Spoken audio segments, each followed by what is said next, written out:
Gente, só lembrando a vocês que vocês podem, por favor, utilizar a nossa hashtag compartilhar para transformar. Também dizer para o pessoal que está de casa assistindo a gente que vocês podem conversar e mandar perguntas no canal do Slack. A gente não está ainda aceitando as perguntas, está tendo uma demanda grande aí do pessoal querendo fazer pergunta pelos canais online, mas enfim, o evento é colaborativo, a gente ainda está se adaptando, está se adequando para a partir daí a gente conseguir sim ter as respostas de vocês. Mas obrigado, a gente estava agora há pouco com mais de 350 pessoas online simultaneamente.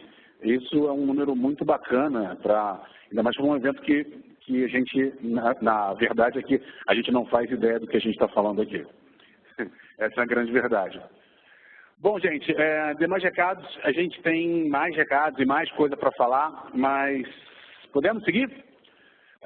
Eu quero convidar aqui ao palco agora mais duas pessoas para a nossa próxima apresentação, duas pessoas representando a Vale. Com vocês, uma salva de palmas para a Cristina Assimakopoulos e também para o Luciano Cajado.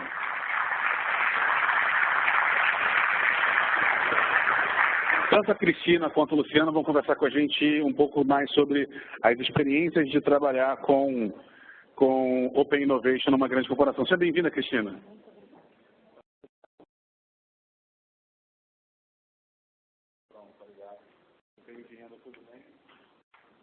Bom, com vocês.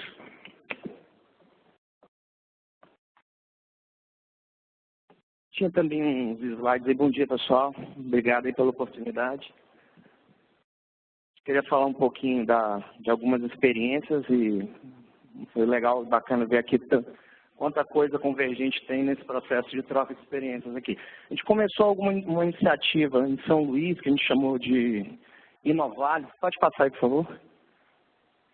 E nesse movimento, a gente tinha alguns desafios de negócio, um sistema de produção que é dobrar de tamanho, depois de passar por um processo forte de redução de custo e ganho de produtividade com o fim do superciclo das commodities, né?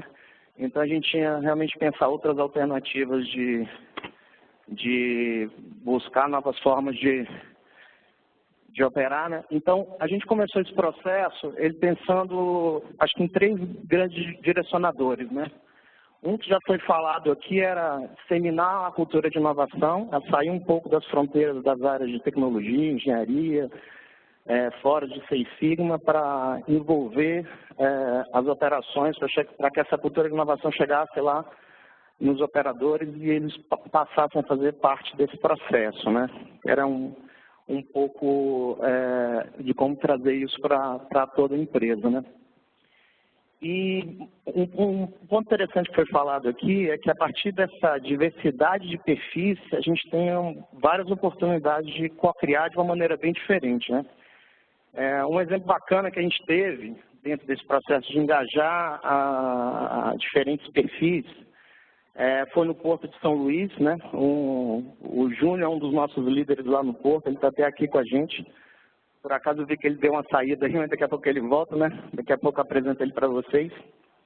E quando a gente começou a criar esse processo de co-criação, engajar diferentes perfis, a gente teve acesso a uma coisa bem interessante. Olha ele aí, acabou de chegar aí. Fala, Júnior. Ele criou um conceito lá dentro da área industrial do Porto que foi o meliponário. Aí eu, caramba, o que é um meliponário? Eu perguntei assim, se é de comer, beber ou passar no cabelo, né? E depois eu fui entender que eram os 3, né? O meliponário, na verdade, é um local de produção de mel, a partir com abelhas, né? E o que isso tem a ver com o ambiente industrial do Porto, né? É porque as abelhas não convivem em ambientes onde a qualidade do ar não é adequada.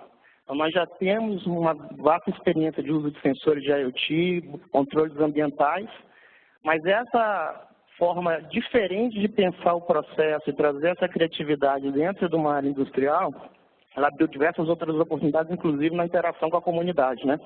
Interação com a comunidade. Então, é um pouco aí de, quase como aquela história do suco detox, né? A gente mistura diferentes sabores e ainda traz um sabor diferente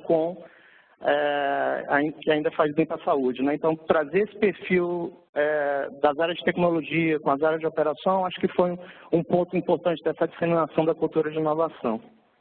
O outro aspecto é que A Vale é uma empresa com uma escala global, com lead time bem curto para entregar o produto no mercado, ou seja, em termos de pegar o minério das nossas minas e levar até os mercados consumidores. Então, a gente tem que, dentro do processo de inovação, é importante a gente decidir bem quais os principais problemas que a gente quer resolver, porque como a Raizen comentou, a gente, nessa priorização, é claro que a gente quer trazer a cultura de transformação digital, mas a gente tem que selecionar bem os problemas para que, a partir dos resultados, a gente contamine positivamente o ciclo de inovação. Porque se a gente fizer ações que elas depois não vão permear a empresa, talvez interrompa um processo de aculturação, né?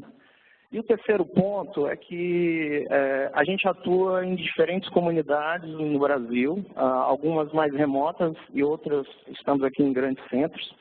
E essa perspectiva de expandir os ecossistemas, integrar os ecossistemas, ela tem duas vertentes principais. Uma que o Cicobi falou, que é importante a gente começar a integrar diferentes ecossistemas, ele falou um pouco do Rio. A gente começou esse processo também envolvendo os ecossistemas locais do Maranhão, no Pará, porque além da importância da gente trazer valor para os nossos acionistas, a sustentabilidade do nosso negócio está no desenvolvimento sustentável de onde a gente atua. Recentemente a gente teve a Singularity indo conhecer as nossas minas em Carajás, e o ponto importante dessa integração de ecossistemas é que a gente precisa criar as formas de integrar ecossistemas mais envolvidos com ecossistemas locais para buscar o desenvolvimento sustentável de onde a gente está atuando. E o outro ponto, também foi comentado, acho que até em função da pergunta da Mirella, também para a Raizen, quando a gente começa a pensar nas ideias e nos protótipos, essas ideias dos protótipos, a gente tem que buscar transformar isso em produtos para justamente ter essa contaminação do resultado, né? Então, como é que a gente torna essas diversas iniciativas que vão brotando na empresa com diferentes perspectivas para a gente construir realmente alguma coisa que vai impactar os nossos processos em escala global, né? Esse é um outro ponto bastante importante que a gente tentou trabalhar, né?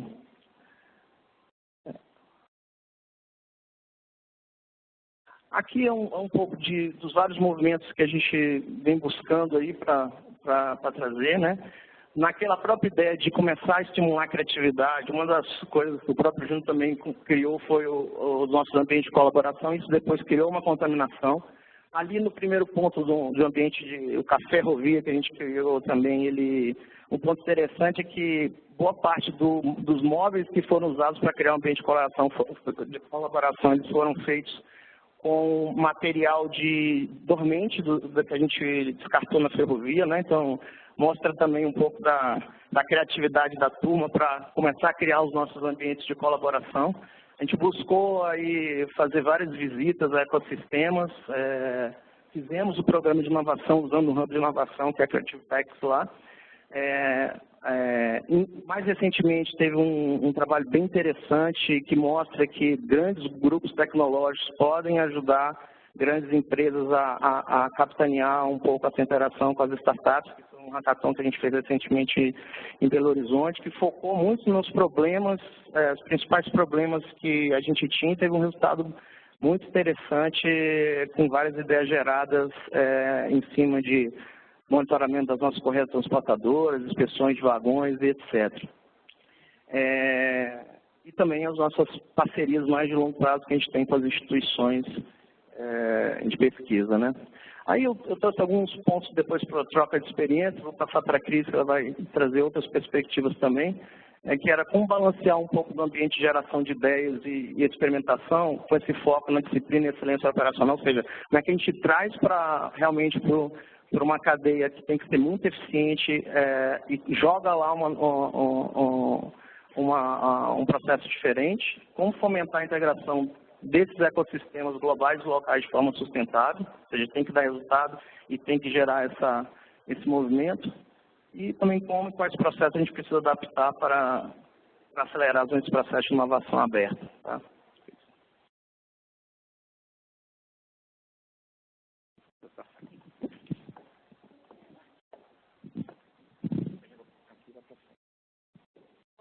Bom dia.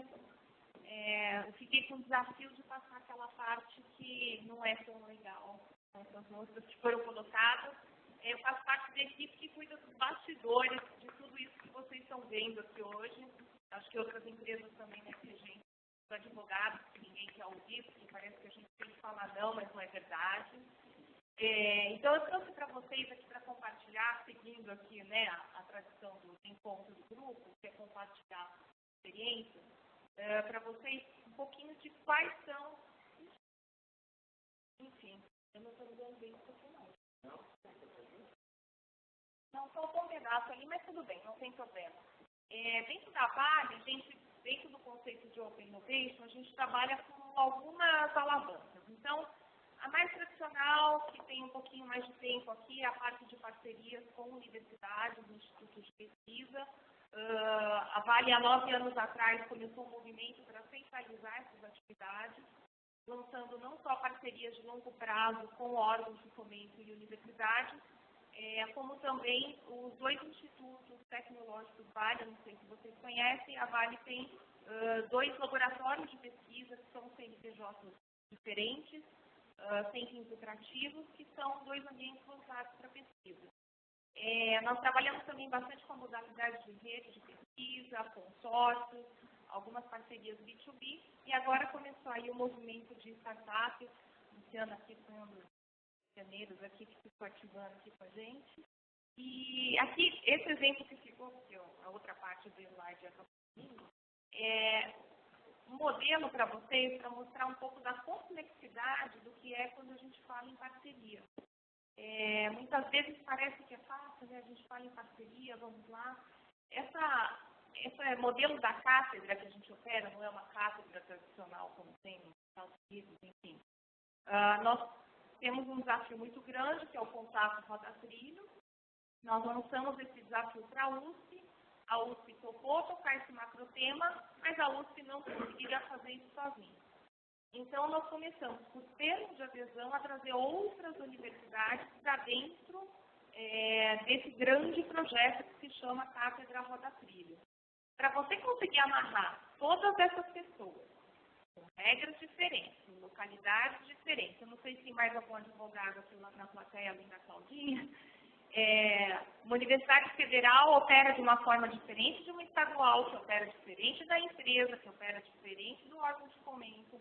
Então, você conseguir ligar todas essas pessoas, conversar com todas as áreas da empresa, Vale é uma empresa grande, em várias localidades, para lançar os desafios e montar aquele quadro, isso pode levar até 1 ano ou mais. Então, é importante também, quando a gente começa a falar numa parceria, contar o tempo que você precisa para isso. A ansiedade não é muito bom nesse processo.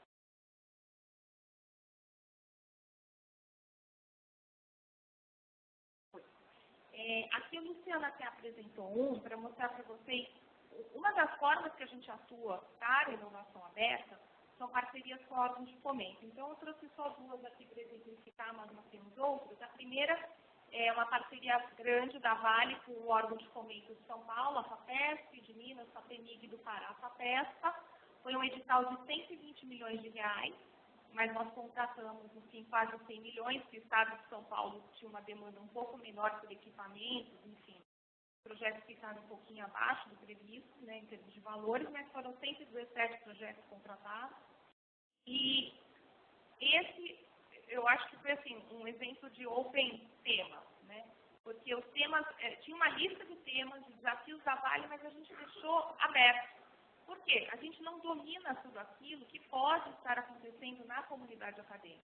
Quando você lança um tema e deixa aberto, você pode conhecer e mapear bons grupos de pesquisa com os quais você não se relacionava e também conhecer temas diferentes que você não estava prevendo. E o mesmo nós fizemos aqui com a FAP, que é a órgão de fomento de substância, a FAPESP do Rio, outro edital, valor total 16 milhões, e temos assim também com a FAPEMA do Maranhão, CNPq, TASC. Aqui eu vou entrar então um pouquinho naqueles pontos que eu acho que são mais críticos, compartilhando com vocês alguns desafios que a gente foi se deparando ao longo desse nosso trabalho aqui na Vale.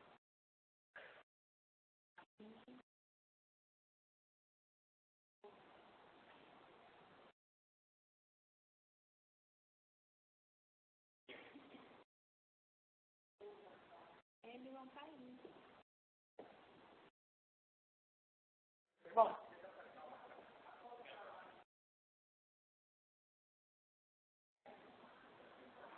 Não tem que eu falo, não tem problema, para não atrasar aqui. Não está aparecendo recheio. Mas não tem problema. Eu dividi aqui para vocês os desafios em 3 partes. Então, o primeiro é a negociação dos projetos em si.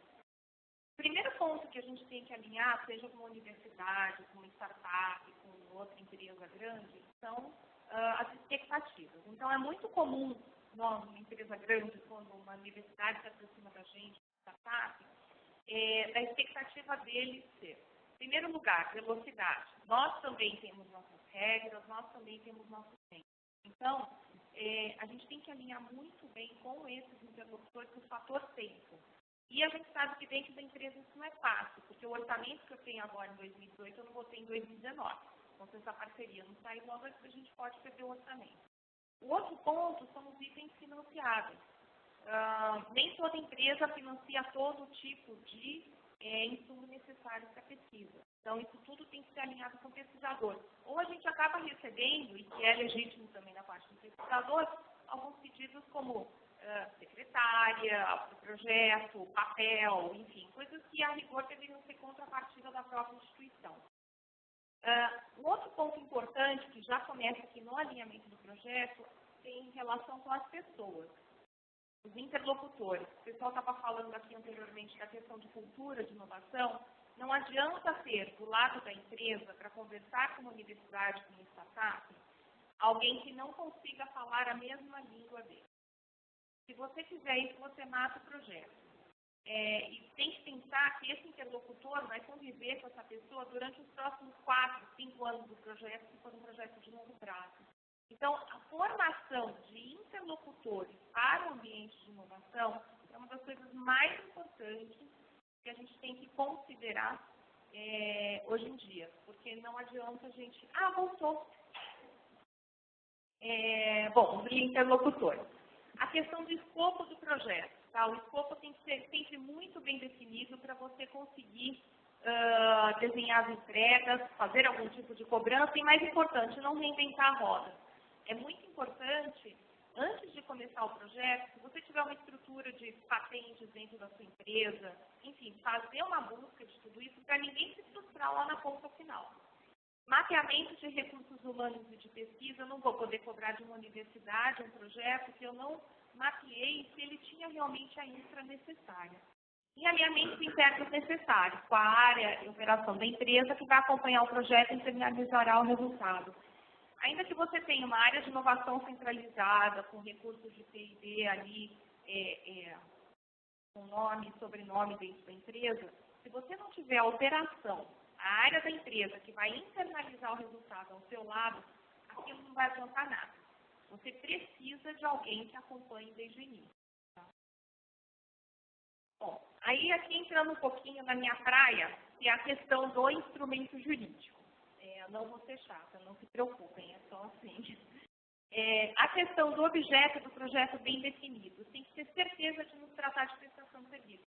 O que a gente está tratando aqui hoje, ela não é uma prestação de serviço, ela é uma outra relação. Ela é uma relação de parceria, uma relação que tem um arcabouço legal, que acabou de ter agora o decreto regulamentando, né, o marco legal de inovação tecnológica. Você tem que ter muita certeza de que todo mundo está no clima de parceria. Cláusulas de recursos financeiros, quando tiver repasse, é bom já antecipar tudo. Uma cláusula de prestação de contas, se essa for sua condição, devolução de recursos, de rendimentos e questões de compliance. As empresas hoje estão, sim, com regras bastante rigorosas de compliance e elas devem, sim, ser seguidas. E sempre que você passe recursos com agente externo, você tem que fazer com que isso seja cumprido. Questões de propriedade intelectual e exploração de resultados. Como garantir sem ser um gargalo? Essa é a pergunta de 1 milhão. Cláusulas mínimas com alguma flexibilidade. Propriedade intelectual é uma das cláusulas que mais barra parceria, seja com uma universidade, seja com uma startup, seja com um órgão de fomento. Nós temos essa experiência do Vale FAP, que foram 3 órgãos de fomento. Cada órgão de fomento tinha uma regra de propriedade intelectual no seu estado. A Vale tinha dela e cada universidade que foi beneficiada dentro do projeto também tinha um. A Cláudia aqui, que é a nossa advogada de TI, até hoje batalha fortemente para conseguir desatar esse nome. Então, tem que ser tudo muito bem desenhado. O que é conversado antes, só beneficia lá na ponta. Regras claras sobre sigilo e confidencialidade, saúde e segurança, não posso aprovar sem projetos e não conversar com a operação, se aquele pesquisador vai poder entrar lá. A gente passou por projetos, aqui 5 colegas de equipe que estão aqui, que o pesquisador queria parar a ferrovia por 10 minutos. Só 10 minutos eu preciso parar a sua ferrovia? Só precisar, então tá, né? E outras fontes de fomento e colaboradores. Isso é muito importante, também com relação às startups, eu até vou falar mais para frente, mas é importante que você pergunte para esse parceiro com qual você irá se relacionar, se esse projeto não tem outra fonte de financiamento. Porque ele pode estar vindo com outras regras de financiamento, outras cláusulas de propriedade intelectual, você pode perder aquilo lá no final, dependendo da regra que ele conseguiu aquele recurso anteriormente. E legitimidade das partes signatárias, cuidado com fundações de apoio, CPFs versus CNPJ. Por que eu coloco isso? Hoje em dia, mais raro, mas ainda acontece, você encontra acordos assinados pelo pesquisador da universidade. Quem pode falar em nome de uma instituição é o reitor, não é o pesquisador CPF, pessoa física.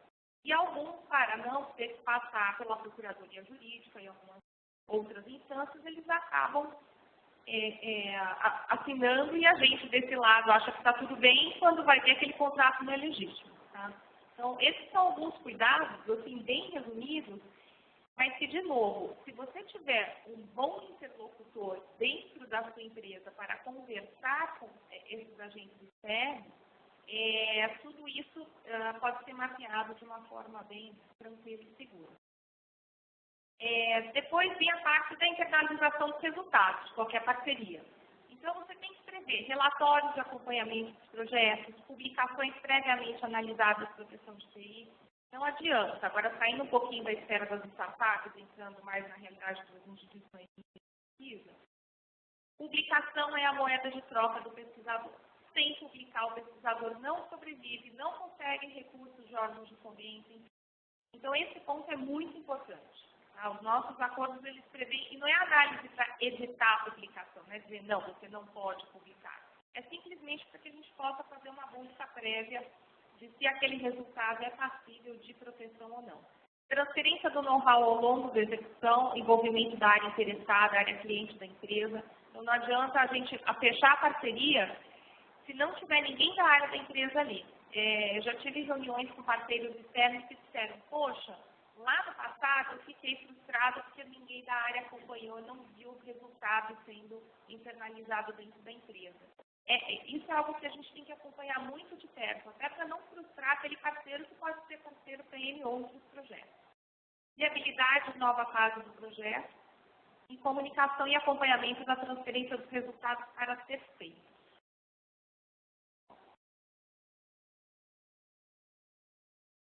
Agora aqui, com relação às startups,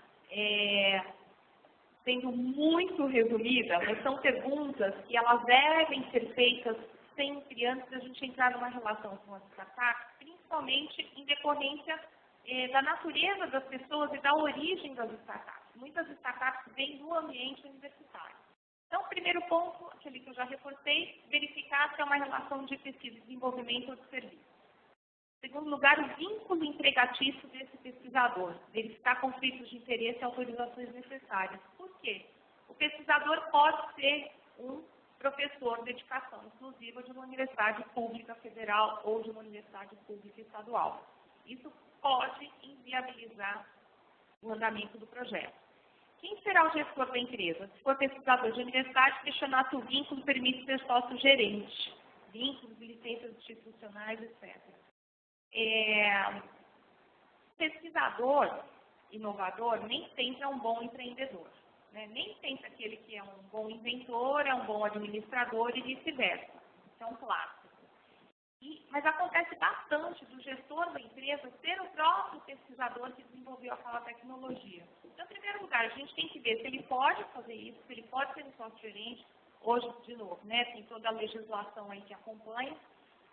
E verificar também a questão de competências, né? Solicitar o currículo histórico que indique competências para a gestão da empresa e para o desenvolvimento de pesquisa. Tá? A propriedade da tecnologia ofertada, se ela já está patenteada por alguém, quem é o proprietário e caso não esteja o estágio atual e o desenvolvedor. Por quê? O pesquisador pode trazer essa tecnologia ou de outra empresa ou da própria universidade da qual ela faz parte. E o que a gente não quer é, depois de tanto esforço, acabar aí infringindo os direitos de alguém. Tempo do desenvolvimento do projeto é compatível com a obtenção do resultado final? O fator tempo ele é muito importante. Tá? Isso eu repito bastante porque é algo que gera expectativa em todos e isso tem que ser bem colocado. Depende muito da fase da tecnologia, incremental, disruptiva, enfim. Recursos para proteção dos resultados, se a empresa tem como custear bons escritórios de patentes, porque dependendo do acordo, se aquela propriedade intelectual for ficar para a startup, mas a empresa for fazer uso lá na frente, a gente tem que saber se a startup está preparada para isso. E momento da empresa, se já existe um CNPJ, porque por vezes a gente recebe propostas, né, que vêm ainda de CPFs e não de CNPJ, e caso não exista o prazo para abertura, autorizações, etc. E um último ponto importante é a questão de vínculo dos bolsistas. Se existe tipo de bolsa, a origem, e se existe um plano B quando da saída desse bolsista. Por quê? De novo, pode ser uma pequena empresa que tenha bolsas de órgãos de fomento e que você faz um projeto para essa startup contando com aqueles profissionais. Quando a bolsa dele acaba, acaba tudo. Acaba aquela mente que estava lá dentro desenvolvendo aquele projeto. Então, é muito importante a gente saber direitinho com quem a gente está se relacionando e qual é o tempo daquelas pessoas que estão ali dentro. Bom, era esse o recado que eu tinha para passar para vocês, desafios. Com relação ao mapeamento, até é importante aqui, que eu estou com o chapéu, né? Assim também, o chapéu do MPEI. O Ricardo Iog vai colocar para vocês a questão do mapa dinâmico do ecossistema de inovação, que eu acho que ele vai ajudar bastante a minimizar um pouco desses riscos, né? A gente tem um mapa aí com os stakeholders possíveis. E aí, isso para dar alguma notícia boa também, porque parece que eu só falei de problemas e coisas ruins, a AMPEI vai disponibilizar um desconto de 50% para quem faz parte do grupo, lá no Slack, de desconto para a inscrição do evento anual, que vai ser em maio em Gramado. Então, depois, acho que pode ver no Slack, acho que com a Alexandre, com ele e a Marcela da AMPEI, como que isso vai funcionar. Então, era isso. Obrigada.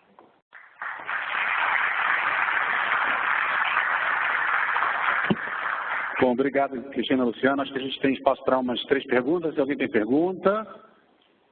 Ok. Se alguém tiver alguma pergunta, e eu já tenho uma para começar, né? Pode dar algum exemplo de alguma relação que vocês já tiveram com startups? Ou algum caso que você já tenha visto no mercado que vocês gostariam de ter feito algo parecido? Gostaria de ter feito algo parecido várias. De manhã já... Pode falar então para a gente aqui, a gente está louco para vender para você. Desculpa, só ouvi verdade. Mas com relação à nossa experiência, e acho que o Luciano estava até mais com a mão na massa e das iniciativas em si, nós estamos com 2 frentes. Uma delas é a relação quando ela é via uma empresa de consultoria, né? Que essa empresa de consultoria é que ajuda na seleção das startups e até recebe os recursos que serão repassados. Essa é uma via. Ela é diferente até nesses aspectos de contratação, de compliance, tudo isso. A outra é fruto desse último hackathon com a Microsoft, que vai começar agora a gerar os acordos com as startups. A gente está ainda nesse processo, mas de hoje de manhã, assim, já fiquei bem animada. No caso, como você diz, empresa de consultoria, o KNAI de empresa de consultoria, mas pode ser uma Venture Builder, alguém que possa fazer essa interface. No caso, a gente está até com o Rafael Duton aí, que era da 2112, estava conversando agora com o Duton aqui fora, que desde 2010, 2011, 2012, a gente falava sobre vamos buscar as empresas para a gente poder fazer inovação interna e ter resistência, agora está todo mundo buscando. E o segundo também... Lá atrás, essa questão de usar os parceiros para ajudar na interlocução com as startups, a gente teve duas vertentes. Uma foi na missão Luiza, a gente usou a Creative Packs, que é um hub de inovação, e mais recentemente no Hackathon, a Microsoft ajudou nesse processo de interação com as startups. E, assim, nesse último de Belo Horizonte foi muito bom, porque, assim, grandes problemas que nós temos, né?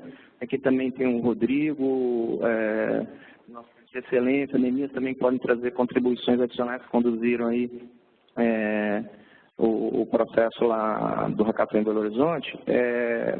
A gente teve problemas muito claros do que a gente queria resolver, né? Monitoramento dos nossos roletes, dos nossos correios transportadores, que tem um impacto forte. E a gente viu, foi dado um exemplo aqui de empresas, das startups, mais de um tipo de startup trabalhando juntos para resolver um problema, que é justamente a questão da cocriação e de compartilhar para a gente poder trazer outras perspectivas. Então, a gente está na fase de prototipação, saiu da ideia para o protótipo, né? E agora estamos trabalhando no passo seguinte, que é como transformar isso realmente em produto, né? Acho que foi uma experiência bem interessante que teve aí de um resultado prático que ocorreu a partir de um hackathon e de uso de diferentes perspectivas de como engajar o ecossistema. Acredito mesmo que todas essas dinâmicas de hackathon, né, que são as maratonas de inovação, são importantes. A gente está com gente assistindo online para explicar o que é hackathon, né? Hackathon vem de hacker, né, de criar soluções inteligentes, usando tecnologia ou não, e a maratona, então vira hackathon. Essa que é a questão, a gente tem muitas empresas trabalhando nisso, acho muito importante. Perguntas? Alguém levantou a mão com o microfone?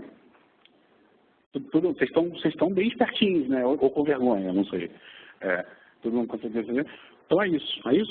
Gente, uma salva de palmas para vocês. Obrigado. Pessoal.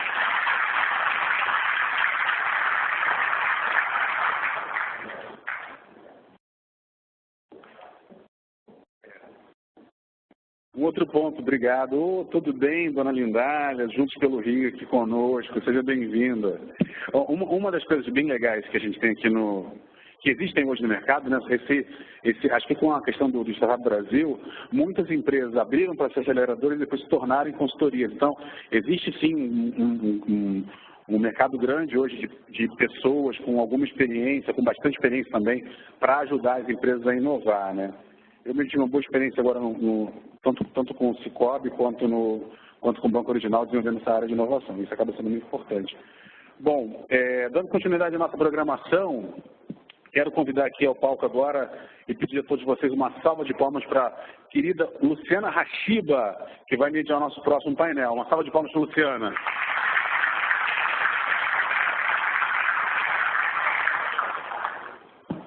Bem-vinda, Luciana.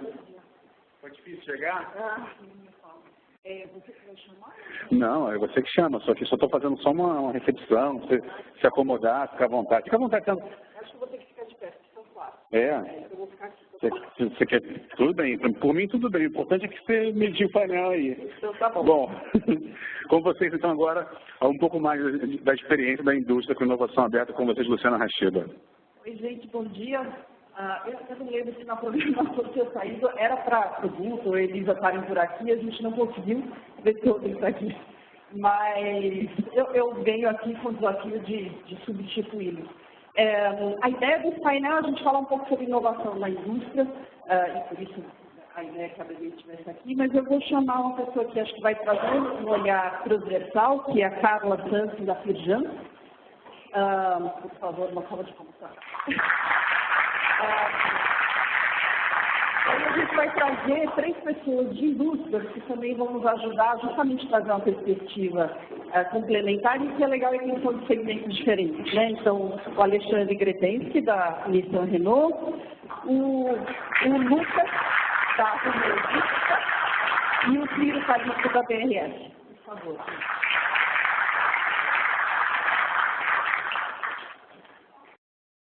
O que a gente combinou um pouco aqui é de cada um falar um pouco da sua experiência, justamente por a gente ter perspectivas diferentes aqui.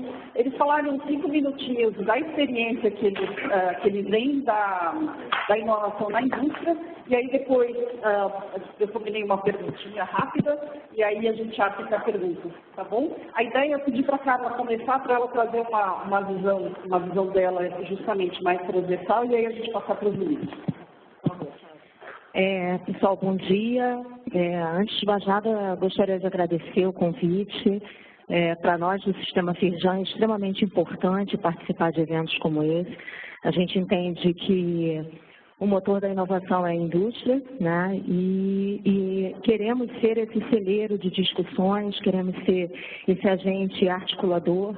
Acreditamos muito nesse processo de rede, então o legal de falar no terceiro painel é ouvir tudo isso que já foi discutido aqui, né? Ver todas essas percepções, entender os nossos desafios, entender o quanto a gente precisa trabalhar pela inovação, seja no Estado, seja no país, né, e entender quantas frentes de atuação nós precisamos aí fazer esse trabalho para apoiar. Dentro da lógica do trabalho da inovação na indústria, então do trabalho que o Sistema Firjan vem implementando, a primeira coisa que é importante nós falarmos é que nós somos parte de uma grande rede de inovação no país. Então, dentro da nossa articulação, dentro de toda a rede Senai no Brasil, nós fazemos um trabalho muito amplo de inovação no país. Mais recentemente, eu posso falar mais recentemente, na verdade, desde aí de 2011, 2012, nós estamos implementando uma rede muito importante no país, que a gente acredita bastante, que é a rede Senai de Institutos de Inovação, né, fazendo aí um trabalho importante nessa articulação, com foco na pesquisa aplicada, vendo os desafios da indústria. Então, assim, tem muita coisa sendo trabalhada. E, além disso, aqui no estado do Rio de Janeiro, um desafio muito maior, né, um desafio muito grande, mas que a gente vê como uma oportunidade enorme, né, frente ao desenvolvimento tecnológico, frente principalmente ao desenvolvimento empresarial, né? Então é importante nós observarmos que dentro de todas essas faces de articulação da inovação existe aí um caráter muito importante que é o desenvolvimento empresarial, né? A gente conta com uma base de micro e pequenas empresas no estado muito importante, uma base industrial que precisa ser trabalhada, que é chave para o sucesso da inovação, que é chave para a rede. E, por esse motivo, a gente faz um trabalho muito amplo, né, dentro desse processo. Além, obviamente, do ambiente de inovação, do ecossistema de inovação, que é por esse motivo que nós estamos aqui. Então, assim, muitas iniciativas, né, eu acho que, assim como foi dito aqui, nós ficaríamos uma semana inteira, no mínimo, falando aqui sobre esses processos, mas eu queria dizer para vocês que a gente tem como a questão da inovação com um olhar de otimismo, né, e com propósito, com causa e com muito trabalho. E é isso que a gente tem feito dentro do Sistema Firjan. Obrigada, Carla. Bom dia a todos, um grande prazer estar aqui com vocês hoje.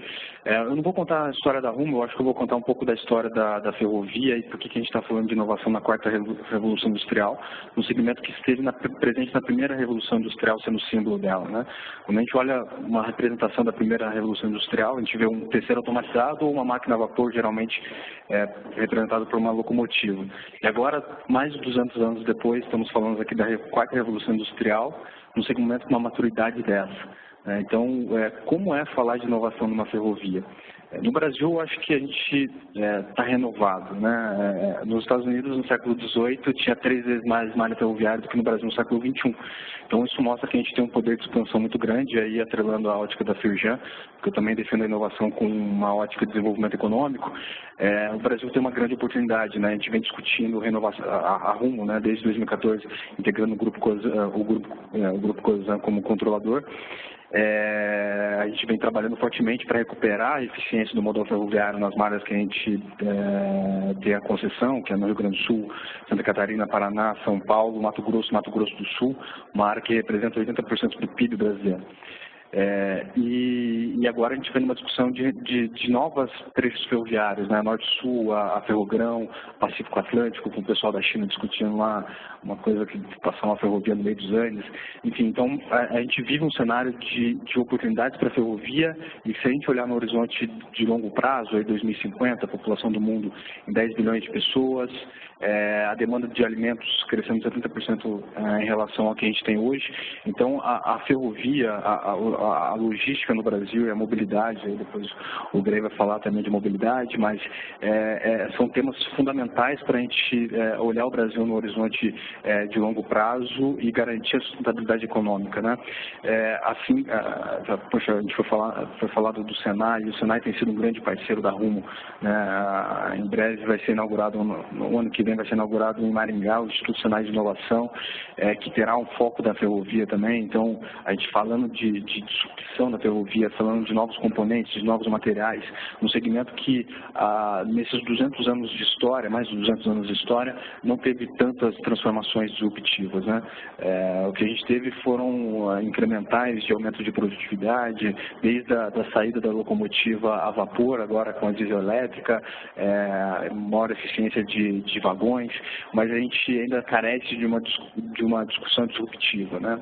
Existem alguns grupos que têm debatido alguns novos projetos, por exemplo, o Hyperloop, que é um novo conceito de transporte que pode, quem sabe, ser possível aplicar também para transporte de carga. O pessoal já teve uma sondagem dessa no Brasil, inclusive, mas acima de tudo é essa ótica da inovação que eu tento fomentar na Rumo, e que eu acho que, de certa forma, a gente tem evoluído bastante nos últimos anos, que é a ótica da inovação sobre o aspecto do desenvolvimento econômico.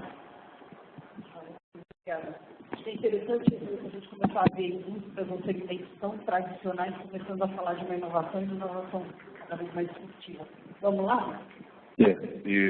Eu só acho que a bola da vez, né? Bom dia, pessoal. Meu nome é Alexandre Grinteschi, eu sou um millennial de 38 anos e trabalho numa startup de 120. Super natural, mas há 120 anos atrás, Louis Renault, na garagem dos pais, construindo um carro, coisa que não era exatamente muito conhecida na época. Se não é o conceito que a gente tem hoje de inovação, não sei dizer.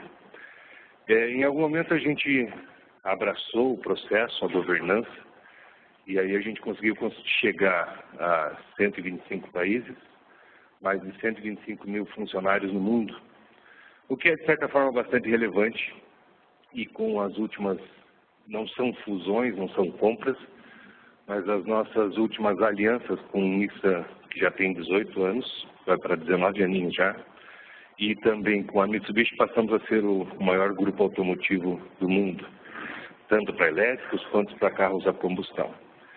Quando eu brinco que nós somos a próxima bola da vez, a brincadeira é porque já se falou de fintech, consultech, legal tech, mas está todo mundo mesmo querendo ver o Uber virar padrão e ninguém mais ter carro.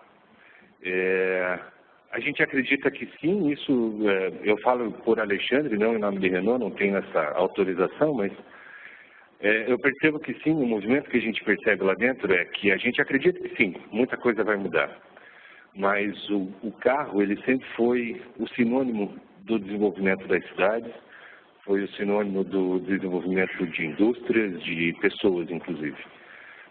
A gente sempre brinca que falar sobre não ter carro e viver de Uber para jovens solteiros é sempre muito prático.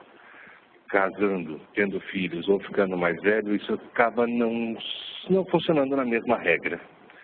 Então é assim, o mundo está mudando, ele vai mudar, e nós resolvemos não esperar para ser surpreendidos.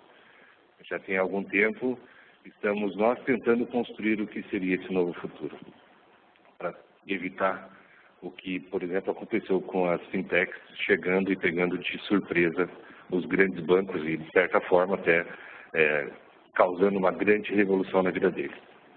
Eu pensei em trazer aqui para vocês, rapidamente, um pouco do que a gente construiu de programa, de inovação e qual foi a nossa evolução até agora.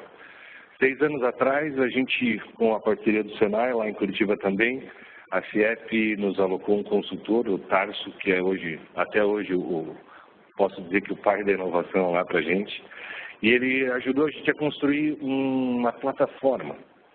Lógico, levando cultura, tentando fazer essa sensibilização. 6 anos atrás, a inovação não era lá algo muito claro também. Mas a gente criou a nossa primeira plataformazinha para filtro de ideias de funcionários de dentro da TI. Meu background é TI, eu sou TI, desde sempre estive em TI. E lá a gente então construiu a primeira plataforma.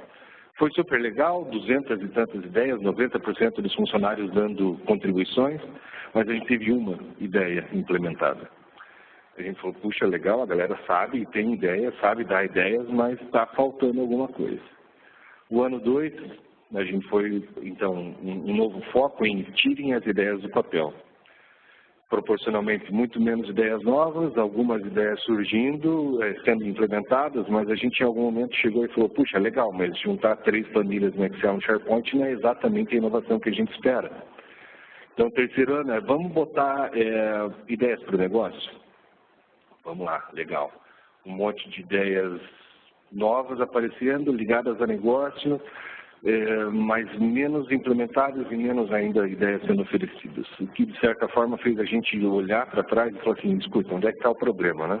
O pessoal sabe dar ideias, até tem algum tipo de esforço que eles conseguem colocar para implementar ideias, mas quando a gente falou com o negócio, a coisa parou um pouco.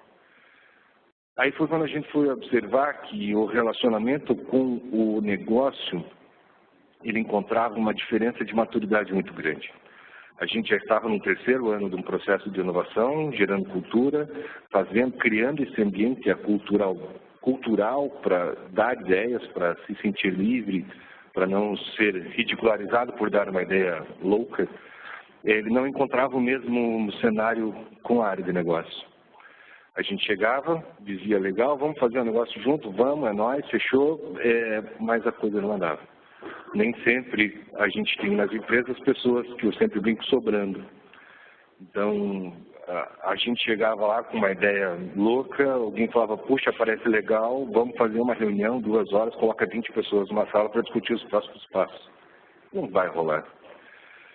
A gente falou assim, então beleza, vamos evoluir. No ano seguinte a gente adaptou para nós um conceito de POC, prova de conceito.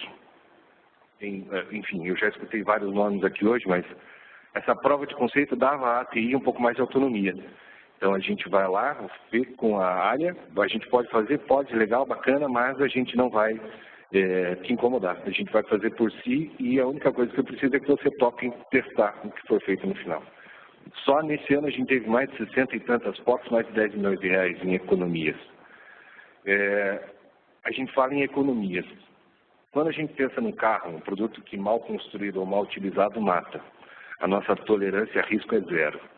Ninguém aceita que nenhum risco saia no seu carro. Ninguém pensa que isso pode ser um risco. Isso se infiltra para tudo, até com gestores que não mandam pessoas embora com medo de passar a ideia de que não sabem transformar pessoas. Imagine que isso se infiltra para absolutamente todos os processos. Então, quando a gente fala em inovação, a economia não é em novos negócios. Quando a gente fala num carro, você pensa em inovação, um pneu que não fura, um banco que não amassa, um carro que dirige sozinho, isso ainda é P&D, isso ainda é engenharia, deixa isso lá com eles. O que a gente faz é, vamos olhar da porta para dentro e vamos, inclusive lá na engenharia, tentar reescrever a história deles. Nos últimos anos, a gente evoluiu o programa de inovação para um programa de transformação digital e esse ano nós somos já uma área dentro da Renault, com a mesma vibe. Hoje já somos lá 10 pessoas, devemos virar umas 30 até o final do ano, mas esse é o nosso trajeto. Como também a gente falou, né, passos de elefante, mas eles sempre, quando acontecem, são firmes, são sólidos. E esse é o nosso cenáriozinho até aqui. Tem um portão de coisas, mas vamos passar a bola e aí a gente vai conversando. Vamos lá, Ciro. Bom dia a todos. Sou o Ciro, da BRF. Hoje eu estou continuo trabalhando na diretoria de engenharia corporativa da empresa. Eu sou um subversivo dentro da empresa, né, como muita gente aí, o próprio Alexandre também, né, eu acho que temos histórias parecidas. Tudo começou lá na década de 60, 70, quando a Sadia, para levar todos os produtos para os grandes centros de distribuição, no caso São Paulo, como levar um produto resfriado de Concórdia, oeste de Santa Catarina, para São Paulo. Então, ela comprou um avião e começou a transportar tudo isso, né? Então, tudo começou aí. A empresa tem uma longa história aí de inovação, desde o Chester, por parte da Perdigão, o peru com o sensorzinho de temperatura, o frango IQF também, aquele que já está congelado, separado, enfim, produtos ready to cook, ready to eat, enfim, vários produtos aí de sucesso no mercado, onde a gente enxerga uma estrutura de P&D em food tech muito forte hoje, mas muito voltada à inovação fechada, ou até mesmo um pouco aberta, assim, vamos dizer, né? Ela tem envolvimento com o Itaú, com o Unicamp, algumas universidades, mas é que ela não acaba sendo permeada por todas as áreas e todas as pessoas dentro da companhia. Então, elas não se sentem parte do que representa o P&D para a empresa hoje, né? Quer dizer, não se sentiam até então. E a partir do momento que eu comecei a trabalhar eu estava trabalhando na área ambiental e desde então o viés da economia circular era muito forte dentro do meu pensamento. Eu enxergava de uma forma muito sistêmica os problemas, até que um dia eu comecei a olhar, né, e enxergar vários movimentos acontecendo, entre eles um programa de startup acontecendo a nível corporativo, enxergava também um P&D muito forte, uma agropecuária onde tinha inovação muito forte, mas que era uma vaca sagrada dentro da empresa, né, extremamente fechada, mas com mais de 1000 pesquisadores trabalhando em inovação, principalmente em genética e bem-estar animal. E, está acontecendo isso dentro da engenharia. E como que eu passo para acontecer isso dentro da engenharia, né? Que a gente vamos dizer assim, a gente trabalha com 60 mil funcionários, que representa quase 80% da empresa. E olhando um pouco mais para trás, a gente começou a enxergar aquele programa de qualidade, os círculos de qualidade, vários programas que já aconteciam e que já estavam enraizados dentro da companhia, né? Dentro das pessoas, dentro das pontas, chão de fábrica. E a gente percebeu que a inovação ela acontecia. É que as pessoas não percebiam que elas estavam inovando. Então, sempre tinham aqueles movimentos, né, para a identificação do problema. Aí eles faziam todo o protocolo lá de PDCA para a identificação do problema, para identificação de uma solução, e eles realizavam. E cada mexidinha numa máquina era 300 mil, uma outra mexidinha 400 mil.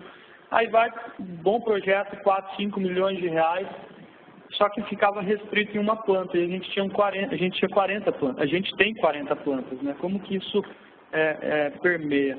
Então a gente começou a trabalhar num programa de disseminação de conhecimento, incentivo a buscar participação com universidades, com fornecedores, inclusive, né? Fornecedores, eles têm um papel muito importante dentro da inovação aberta da companhia, e começaram a aparecer outras frentes de inovação. Apareceu uma BU dentro da empresa, que é o BRF Ingredients hoje, é uma empresa que cresce 200% ao ano, o faturamento, é uma empresa que voltada a desenvolvimento tecnológico e biotecnológico a partir de subprodutos de origem animal. E hoje tem parceria aí com 6, 7 universidades no exterior, fornecedores no Vietnã, no Japão, entre outros, aí voltados a desenvolvimento de fármacos, alimentação animal e até alimentação humana também, para alguns casos. Então, a inovação ela começou a crescer de uma forma orgânica dentro da empresa. Eu fui um mero personagem ali dentro que acabou não fazendo nada, só enxergou e mostrando para todo mundo que realmente acontecia, e começou a crescer esse movimento. e hoje é um movimento que está bem forte, bem estabelecido.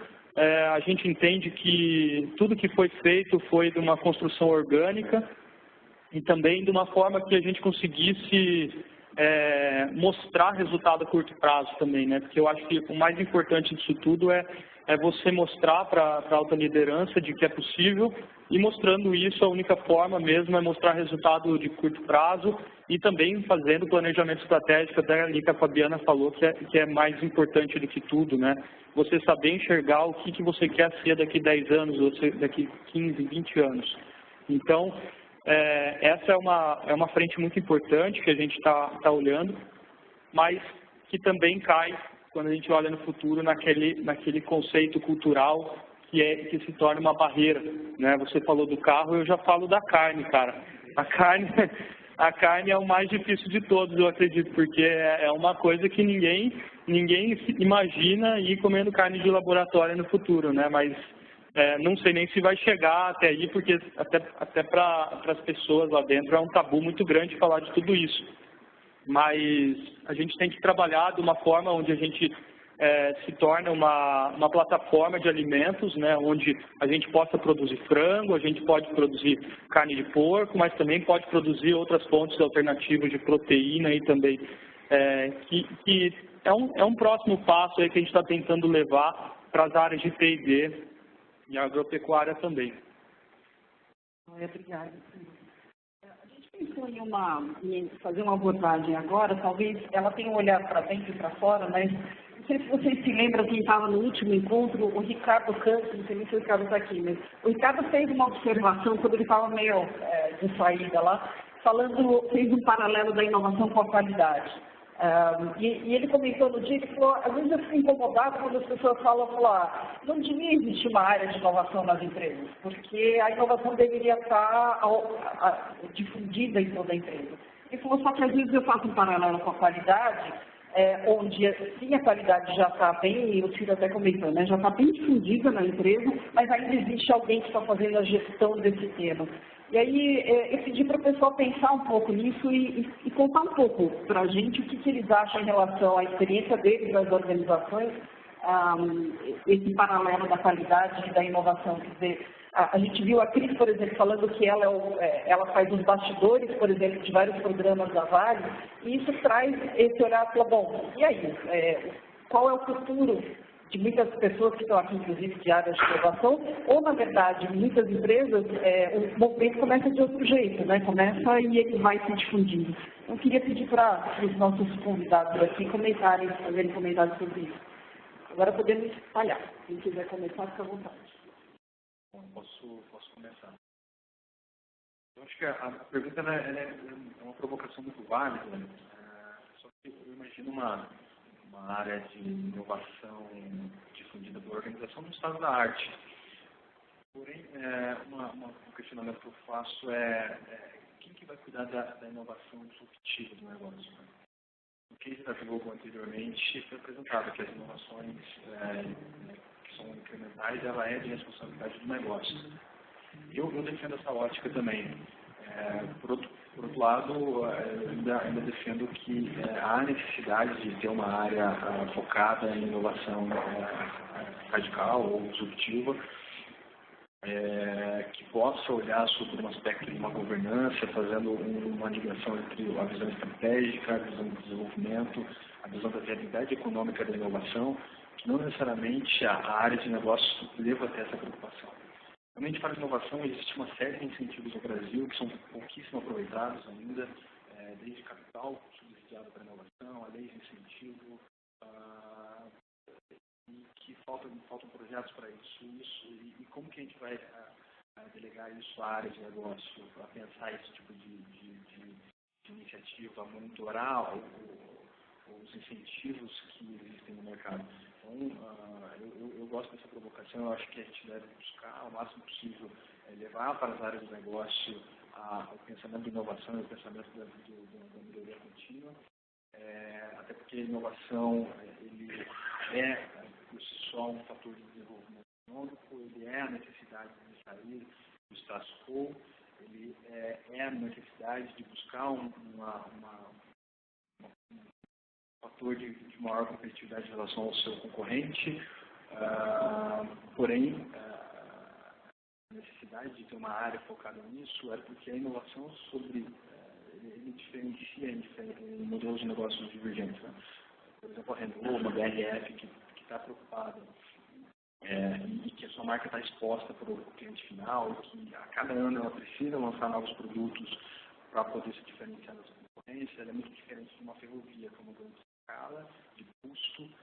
Tem a Vale, por exemplo, um pouco antes, que é um segmento que tem uma margem muito pequena. A Tarabal também falou isso da Raizen, a Rumo também passa por esse tipo de situação. Então, é raro inovações radicais no nosso segmento.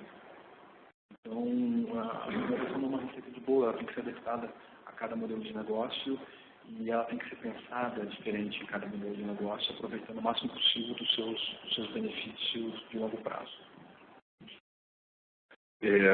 Eu hoje ocupo uma função, já iniciando agora o segundo ano, que eu literalmente desenhei.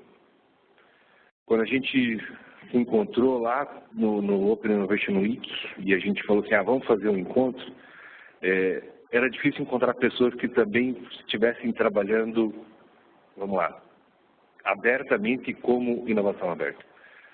Tinha muita gente fazendo relacionamento com instituições de ensino, com startups, enfim, mas o Open Innovation não era exatamente claro. E nós também estávamos nos transformando, como eu falei, essa metamorfose, que é o nosso programa dedicado à inovação e transformação. E aí eu falei assim, beleza, apareceu a oportunidade, eu criei essa minha posição. E eu, quando fiz isso, eu desenhei uma posição para ser extinta em 3 anos. Eu compartilhava exatamente da ideia de que Open Innovation, em específico, ela tem que ser uma competência, agora a gente já tem um nome para dar, né, uma soft skill, que ela tem que estar na cabeça de todo mundo. Não pode a empresa depender de alguém que seja o concentrador de cartões de visita, ou alguém que tenha o telefone da startup, da ICT, da universidade. Ela tem que ser uma competência, assim, difundida, que todo mundo saiba quais são os bons caminhos ou que utilizem o seu conhecimento para ir nos caminhos que achar que deve. Diferente de um processo de inovação. Quando a gente olha para uma inovação, como a gente está falando, é quase como um P&D alternativo, né? Você falou, é subversivo, eu sou transgressor muitas vezes também. E a ideia que a gente faz é de tentar encontrar formas diferentes de fazer aquelas mesmas coisas, mas, de certa forma, criando um P&D paralelo, criando um processo de inovação com cultura, com governança, com toda a parafernália necessária, mas para que ele seja perene. No nosso caso, a gente tem a palavra que todo mundo adora lá, que seja industrializável, ou seja, que ele seja repetível. E, enfim, a parte de inovação, como pesquisa, como desenvolvimento, no nosso cenário é assim que a gente enxerga, ela vai precisar existir. Mas o Open Innovation, eu acho que sim, é algo que tem que acontecer. Hoje a gente tem gestores de qualidade, sim, mas os conceitos básicos de qualidade eles já são executados por todo mundo, de todas as áreas da empresa. Então, eu acho que nesse cenário, eu concordo e eu preciso dizer em termos, porque eu acho que é uma área nova que se inventou mesmo, e outra que vai precisar fazer parte do dia a dia como uma soft skill geral. A questão do Open Innovation, realmente ele tem que ser feito não pode ser uma área, né? Ele tem que ser, todo mundo tem que abusar disso, usar e abusar, mas há uns 4 meses atrás, quando eu comecei a ir atrás de um projeto de realidade aumentada, eu vi que tinham 4 unidades nossas trabalhando em projetos parecidos na mesma linha. Então, como que a gente organiza tudo isso, né? E como aí chega um outro projeto de uma universidade, de um edital da FAPESP, como que eu consigo uma governança para aprovar um edital de 40, 50, 100 milhões de reais em uma semana, né? Sem falar com o VP? Impossível. Então, a gente acaba perdendo muita oportunidade por falta de governança mesmo. Mas não que a área, ela precisa fazer P&D, ela precisa fazer inovação, ela precisa sim construir mecanismos de gestão para que tudo isso passe a ter uma governança, ter uma forma de organização para que não se perca, né? Então, ela precisa ser gerenciada, ela precisa ser construída, sim. A startup, ela tem uma dificuldade grande de entrar dentro da empresa porque as pessoas não entendem o que ela quer dizer ou não entendem que um projeto ele está sendo construído e não é uma coisa pronta de mercado que está sendo implementado e que, caso não dê certo, a startup tem que sofrer algum tipo de consequência grave ali que pode acabar com ela. Então, isso é um problema também. Então, eu acredito que, assim, todas as empresas precisam fomentar isso, todo mundo precisa querer fazer inovação e você, ao mesmo tempo, precisa fazer com que as pessoas não percam o ritmo, não percam aquela vontade de fazer, não desanimam ela porque já está acontecendo um projeto em outro lugar. Isso é o mais difícil de acontecer. Eu concordo muito com o que o Ciro acabou de colocar. Seria muito razoável que eu defendesse o papel de uma área de inovação, né? Afinal de contas, nós somos o time de inovação dentro da Firjan, então a gente observa muito qual é a importância assim, do papel. A gente tem discutido muito, isso está sendo uma discussão latente, né? Sobre qual é a identidade, qual é o papel de uma área de inovação. Então, porque a gente, ainda mais nós que temos contato com diversas indústrias, com diversas empresas, a gente percebe que ainda existem alguns paradigmas, alguns conceitos, algumas formas de observar. Então, o que uma área de inovação faz, né? Lá estão aquelas pessoas que são os criativos, então a gente já ouviu falar, a área de vocês é a área dos criativos, são os que pensam fora da caixa, são os que querem fazer tudo de forma diferente, não necessariamente é isso. Né? A minha equipe é uma equipe extremamente multidisciplinar, eu tenho engenheiros, tenho designer, tenho administradores, então tenho pessoas de diferentes competências que, somadas, analisam como é que nós devemos cuidar o processo de inovação, tanto na organização, né, e como nós vamos impactar no ambiente, no ecossistema de inovação. A gente tem aí desafios muito importantes, porque não é só a inovação dentro do sistema Firjan, então criar a cultura de inovação do sistema Firjan, mas também como que a gente estimula, né, o processo de inovação, como a gente estimula a cultura de inovação no nosso estado, nas nossas empresas, nos nossos associados. Então, a gente percebe que é sim necessário ter uma área, porque é uma área que na verdade, ela trabalha a inovação com propósito. Né? Então, a inovação ela ganhou aí uma notoriedade com relação ao tema, né? Que aí tudo agora é inovar, né? Tudo a gente fala sobre essa questão. Mas existe aí uma diferença entre inovar com propósito, engajar com propósito, uma discussão que é sempre um paralelismo, né? Então, pensar em inovação dentro da caixa.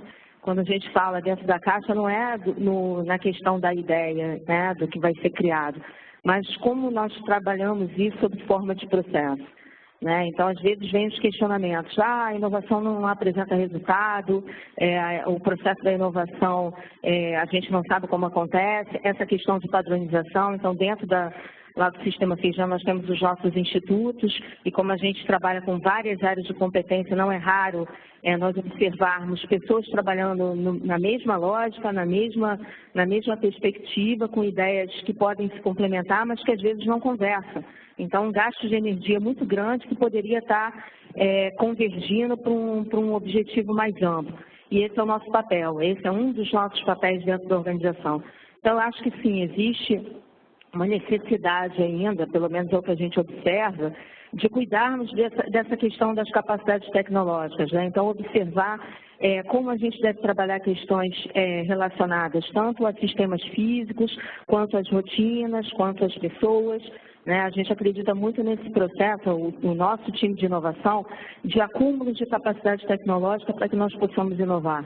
Então, é aquela vertente de você não só ver a questão do artefato físico, então a gente vai cuidar ali de todo o processo de parcerias, né, de tudo que envolve a capacidade relacionada a ampliar a nossa capacidade estendida, então, de fazer parcerias com empresas, de trabalhar todo o processo de propriedade intelectual, que é algo que a gente vem fortalecendo essa discussão dentro da federação, mas também como a gente estimula as pessoas e faz esse engajamento com propósito, né? Então, não é só, vamos inovar por inovar, vamos fazer por... Então, assim, a gente ainda percebe que existem assim, oportunidades da gente trabalhar muito essa questão do conceito, e especialmente de rotinas, né? Dentro do Senai, eu já trabalho dentro do Senai há algum tempo, a gente vem promovendo esse processo na organização, eu faço parte de um time que acredita nesse processo dentro da organização. Nós somos um resultado justamente do acúmulo dessas capacidades a partir da educação. O Senai é um ambiente que ele é forte, né, conhecida a marca pelo processo da educação. Então, a gente trabalha muito isso a partir desse acúmulo. Então, pessoas dentro do Senai que começaram a querer fazer um processo diferenciado, querer inovar, querer trabalhar com tecnologia, com inovação, acreditaram nessa vertente e vieram nesse processo orgânico fazendo toda essa questão. Mas a gente percebe que existe muito espaço ainda da gente construir essas trajetórias, especialmente linkadas à questão organizacional, quais são as diretrizes, quais são as estratégias, e isso não é diferente dentro das empresas, dentro das indústrias que a gente tem contato. Então, eu acredito que ainda existe um espaço muito grande para a gente cuidar e de se repensar e de rever nossos processos e de trabalhar questões novas e de repente, entender que daqui a algum tempo não é necessário mais uma área de inovação, mas atualmente eu acredito que ainda tem um espaço muito grande de trabalho. Acho que só uma coisa super importante que a gente está vivendo, acho que deve ser uma realidade para todo mundo aqui também, é como construir novas formas de governança para uma área que ela é feita de novos tipos de profissionais e para novos tipos de funções. Enfim, tem que ser uma regra nova, não dá para ser a mesma. A gente vai fazer uma governança ou vai colocar... Eu até queria resgatar, assim, você falou que teve 4 plantas fazendo trabalho com 4 projetos diferentes de VR. 4 projetos iguais, né? 4 projetos iguais, ok. Mas talvez esse desenvolvimento local ele seja importante. Talvez esse encontrar novos fornecedores possa ser mais interessante do que utilizar apenas uma base conhecida. Eu e o Alexandre, a gente sempre brinca que a gente completa um com o outro, né? Eu brinquei com o Lucas também, que a gente, quando trabalha lá em Curitiba, se dá muito bem. Com o Alexandre, a gente vai super bem também, porque ele é o engenheiro da jogada. Eu sou o designer, né? Ele é o cara que ele sabe construir processos. Eu sou o cara que sai correndo de olho vendado para ver onde vai dar, não sei. Vamos descobrir um lugar diferente, gente. Qual é o problema, né? Vamos para lá. Ali tem um mato, opa, ali deve ser legal. Ninguém pisou ali, eu quero. Mas eu acho que, só de novo, trazer essa brincadeira do como a gente constrói processos de governança, como a gente constrói processo, sem amarrar. Porque a gente teve lá casos de realidade virtual, onde a gente teve uma empresa que foi, enfim, caiu lá dentro e a outra de outro lado, e foi sensacional, porque a gente de repente tinha 2 fornecedores, e cada um com uma expertise completamente diferente. Como não colocar na caixa uma área que não vem de caixas, né? A estrelinha na bolinha. Desculpa, o que você está falando faz muito sentido mesmo, né? Ufa! Não, faz muito mesmo. Valeu! Não, faz muito sentido, porque assim, um problema nosso é justamente esse. Quando a gente fala, pô, já tem gente trabalhando com isso, por que você vai gastar energia? Aí a pessoa para, aí aquele projeto não anda e o negócio não vai. Então, acontece muito isso dentro de uma empresa gigante de 100 mil funcionários, é óbvio que isso vai acontecer. Então, faz sentido, o difícil é fomentar isso com a alta liderança, né? Numa empresa que está buscando cada vez mais produtividade dos funcionários, os funcionários estão até a tampa de coisa para fazer, e aí o diretor vai falar, pô, mas já está acontecendo, já tem gente gastando energia com isso, por que nós vamos gastar energia lá também, né? Mas não, eu acho que vale a pena, porque primeiro que tem um aprendizado. Segundo, que às vezes a pessoa numa planta encontra um caminho muito mais rápido de desenvolver do que a outra, né? E encontra outras oportunidades também para fazer tudo isso. Então, faz muito sentido, só que é muito difícil você implementar uma forma de pensar desse jeito. Mas Concordo plenamente. Uma coisa que a gente fala é assim, tem que fazer as pessoas saberem que você está fazendo alguma coisa. Já lá, a gente já tem, hoje, benchmarks entre áreas, entre plantas. Gente vindo do Chile ou indo daqui para a Argentina para mostrar o que a gente andou fazendo com realidade virtual e aumentada. Começou a rolar processo de benchmarking dentro de casa. Porque, ok, cada um foi, ótimo, cada um vai ter... Às vezes tem um cara numa equipe que manja mais, tem um background que ajuda a construir aquela solução de um jeito mais rápido. E não estar na caixa nesse sentido para nós é perfeito. Eu sou muito mais fã do orgânico, do desconferência, então isso para mim faz muito mais sentido. Deixa eu só fazer um complemento também, porque a motivação inicial de falar de inovação na Rumo, ela surgiu... A primeira proposta de valor surgiu da observação de projetos paralelos com a mesma finalidade em áreas diferentes. E até hoje a gente mantém no nosso mapa de valor que o objetivo da área de inovação na Rumo é ser um agente integrador e catalisador das ações de inovação na Rumo. Falar de pluralidade, de demandas com a mesma necessidade de áreas diferentes e a gente poder mediar esse conflito e sair lá frente com uma solução mais para todas as áreas. Acho que, no final das contas, não tem uma regra, né? Não tem uma regra única, mas fica claro que tem alguns temas que precisam ser endereçados para alguém, né? Então, governança, a inovação disruptiva. Tinha uma coisa que eu costumava falar na altura, que a inovação precisa se permitir se inovar, né? Então, inovar a inovação, que acho que é muito isso. As interações estão mudando, os atores estão mudando, precisa mudar o jeito de lidar com isso, né? E acho que essa é uma questão importante e precisa ser endereçada do jeito que for melhor dentro dessa organização, né? Eu queria propor agora a gente abrir para perguntas. O pessoal online consegue fazer perguntas pelo sistema da Cisco. A gente deve ter uns 10 minutinhos aí para algumas perguntas. Alguém quer se aventurar no presencial enquanto vem? Vocês levam lá, tem duas pessoas ali no meio, de blusa rosa. Eu levo lá.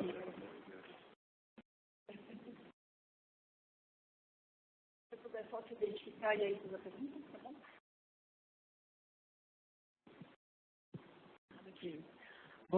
Bom dia a todos, meu nome é Juliana, eu sou do Senai.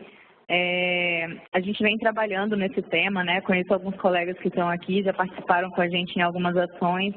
A gente tem uma série de iniciativas, né? A Carla está aqui, né, representando a Firjão, o Senai aqui do Rio. A gente tem um movimento nacional muito forte nesse sentido, mas um tema que é muito recorrente, e principalmente no contexto industrial, as empresas sempre tocam nesse ponto e a gente sempre é bem questionado em relação à priorização e determinação desses desafios, né? Esses direcionadores da temática onde você vai trabalhar de fato com inovação.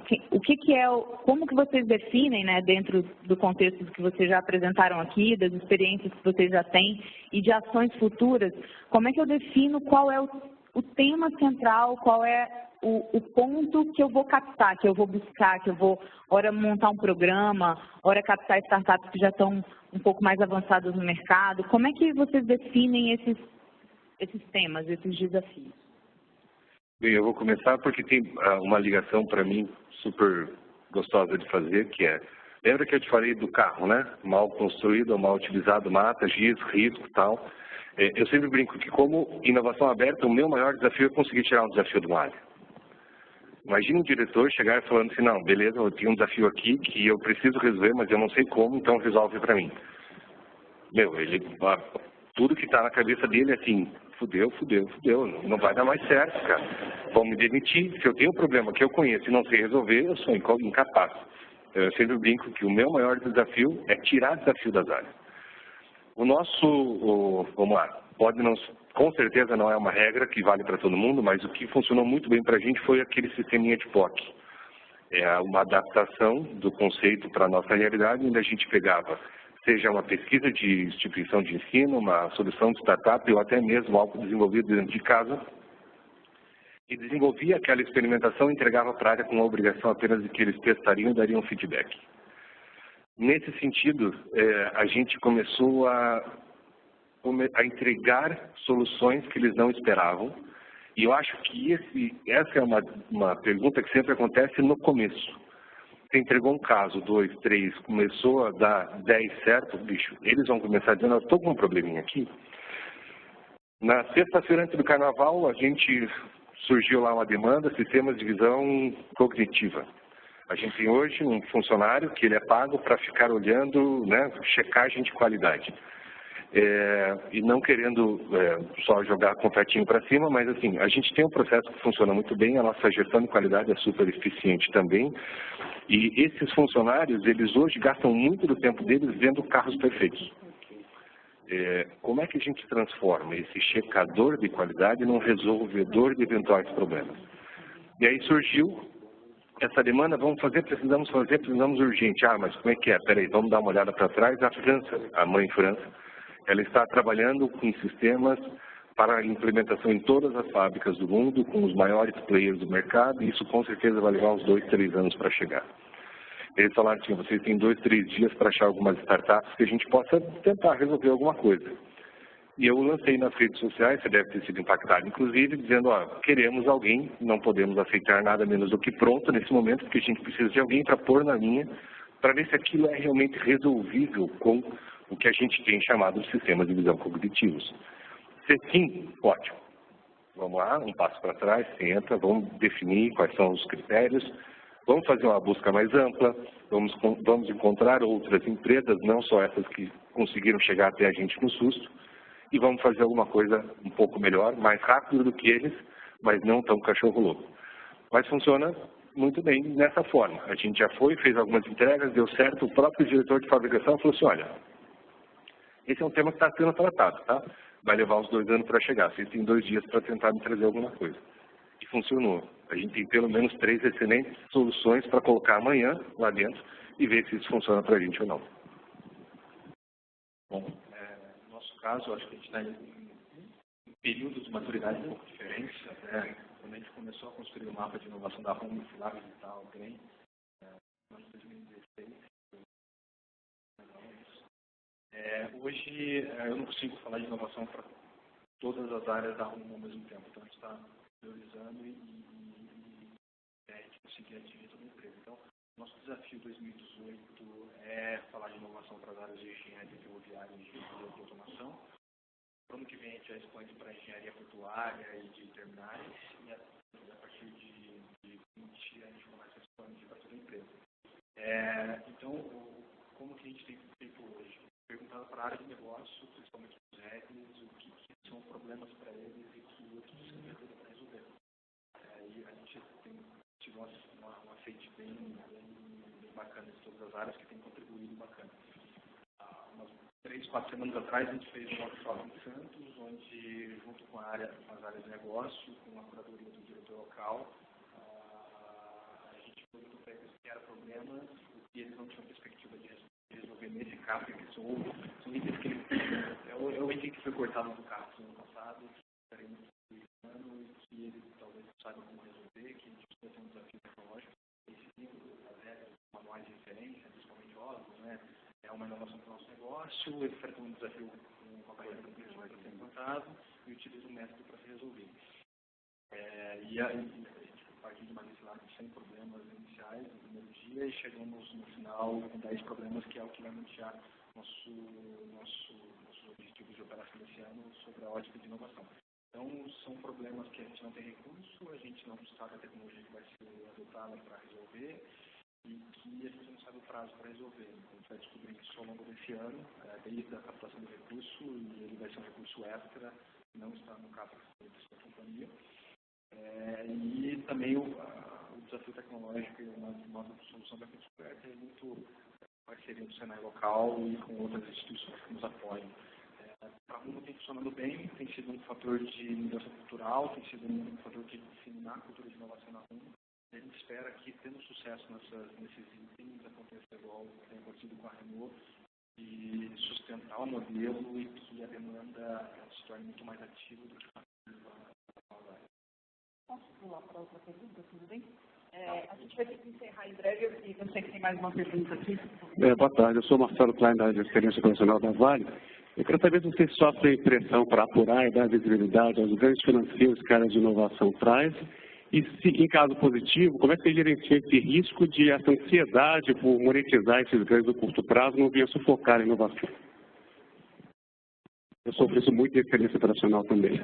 Eu vou responder porque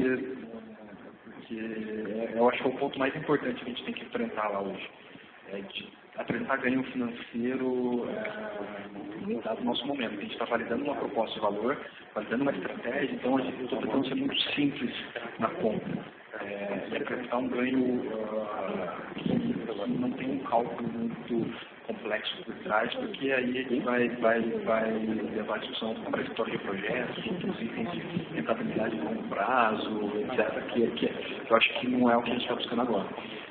Na Rumo a gente tem alguns indicadores de ganho e de rentabilidade que são muito difíceis de calcular. Nossa operação é muito complexa. Às vezes, olhando de fora, a operação ferroviária parece que um trem indo, um trem voltando, um outro no meio, mas cada minuto que a gente ganha é um cálculo astronômico que no final do ano dá uma receita absurda. E eu tirei isso da conta de inovação. Todo projeto de inovação não olha transit time, não olha ganhos operacionais qualitativos ou quantitativos. A gente está olhando o custo de capital e o custo na redução do desenvolvimento. A solução é um brinde para a área, um presente para a área. Estou olhando, o meu indicador é financeiro propriamente. É o custo de capital mais vantajoso, é utilizar incentivos como o Embrapi ou outros incentivos, e eu estou pautando a minha estratégia de inovação apenas em indicadores financeiros. Indicadores qualitativos, operacionais, isso é da área de negócio, ela representa. A inovação não vai contabilizar isso.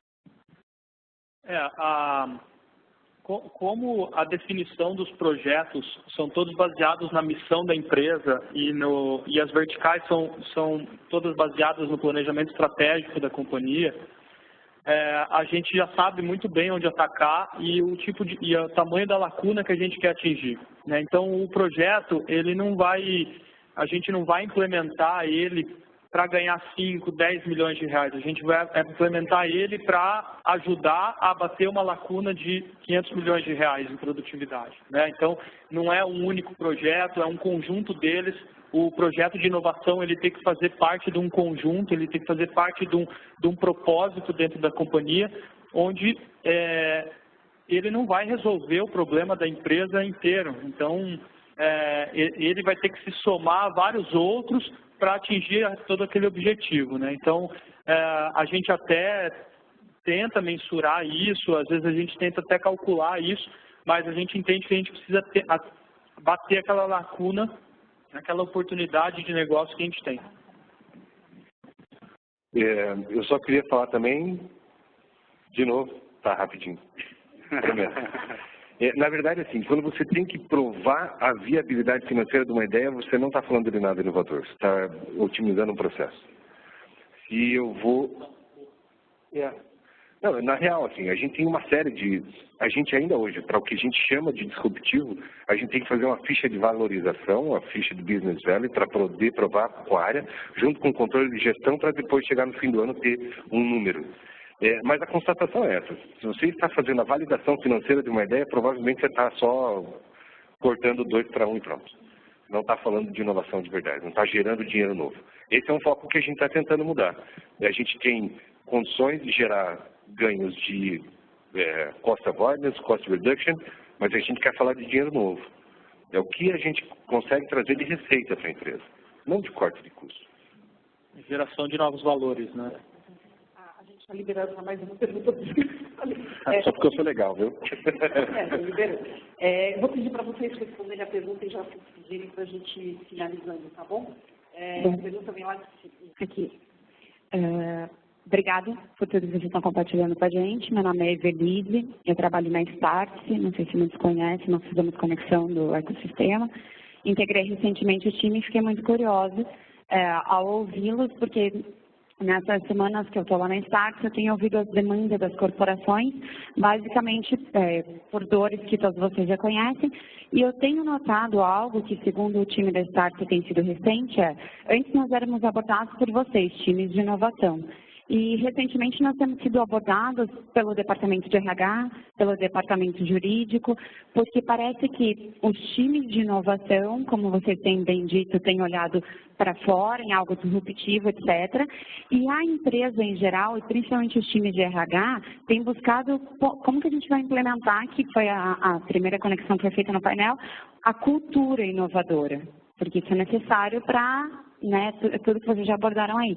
E eu queria saber como tem sido, gostaria de que vocês compartilhassem com a gente, como tem sido essa relação do time de inovação com os outros times que estão sedentos por inovar, mas não necessariamente com causas disruptivas, mas sim com uma aceleração de um processo, ou um corte de custo, uma redução de custo, enfim, uma otimização de alguma coisa.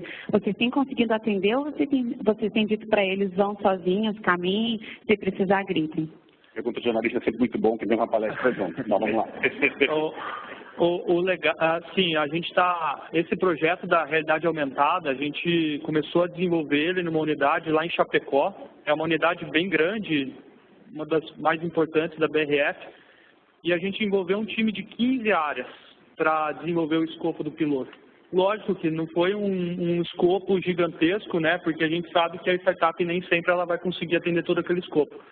Mas, a partir do momento que a gente começou a mapear, as pessoas começaram a vir com tanta ideia que a startup nem tinha ideia do que eles estavam falando mais, porque eram muitas outras ideias que aí cabia buscar outras iniciativas para tudo isso, né? Para buscar essas soluções.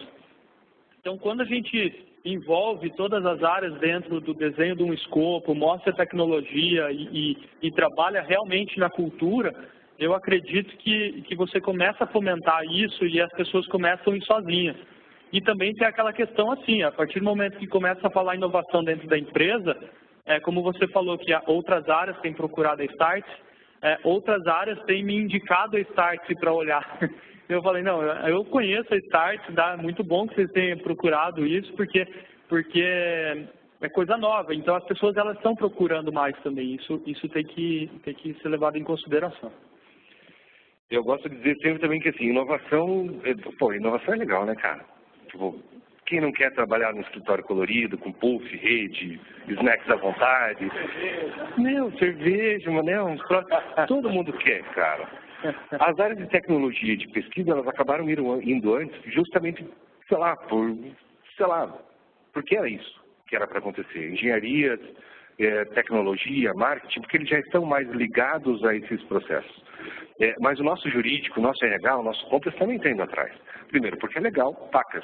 E outra, muita coisa começa a aparecer e aí começa a se dar mais atenção. Eu até falo que a Renault talvez tenha passado por um processo que a gente pode chamar de sorte, de alinhamento planetário, sei lá o que for, mas assim, o nosso novo presidente é o primeiro presidente brasileiro da Renault do Brasil. A gente está aqui no Brasil há 20 anos e o primeiro agora assumiu no ano passado. E ele, antes de assumir, ele passou uma temporada no Vale e ele chegou falando de Scrum e Agile para diretores que não faziam ideia do que se tratava. As mídias, elas começam a impactar outras pessoas ou você começa a dar mais atenção a partir do momento que você começa a ouvir um pouco mais.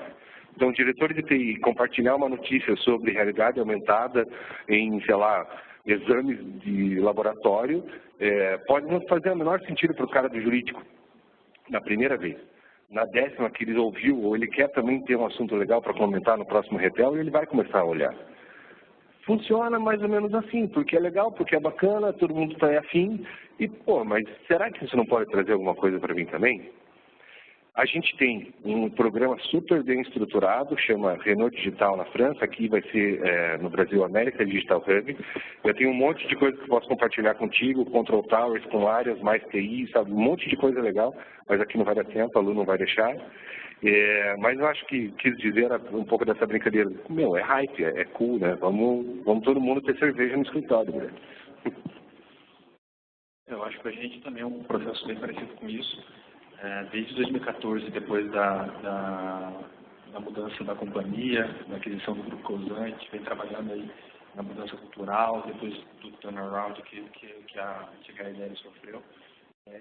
E as premissas de inovação é uma das bases da nova trabalhar na companhia. É legal, é bacana e que a gente tem visto que a gente tem pensado muitas soluções novas que têm transformado o nosso negócio, retomando a competitividade da nossa empresa. Isso é muito bacana. E a ideia é que nos próximos anos a gente dê uma escalonada nesse movimento.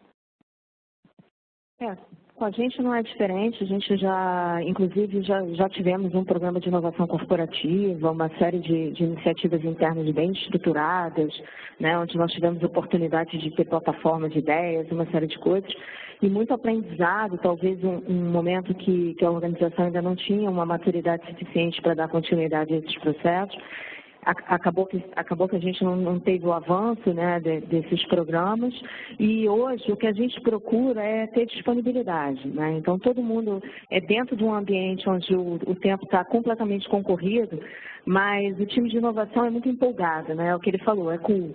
E nós temos isso dentro da nossa questão, então a gente trabalha com causa, com propósito, então a gente fica até mais tarde para conversar com uma pessoa do RH que está interessada, que quer criar um programa conosco, brilha nos olhos e conversar com o pessoal do jurídico. Então, hoje a gente costuma dizer que a gente tem o luxo de ter uma pessoa dentro da área jurídica que tem mestrado em inovação, que se especializou em inovação, e toda vez que a gente fala com ela alguma coisa a respeito de discutir um processo jurídico interno, ela fala com uma super empolgação, o que não é razoável, né? Então, eu acredito muito assim pelo estímulo às pessoas, porque você mexe realmente com possibilidades de você criar, de você compartilhar conhecimento, estruturar relações, e isso tem acontecido. Mesmo na área financeira, a gente outro dia foi surpreendido com uma pessoa da área contábil querendo conversar conosco para criar uma lógica diferente para fazer medição dos nossos projetos. Isso nunca aconteceu, sempre a gente que foi lá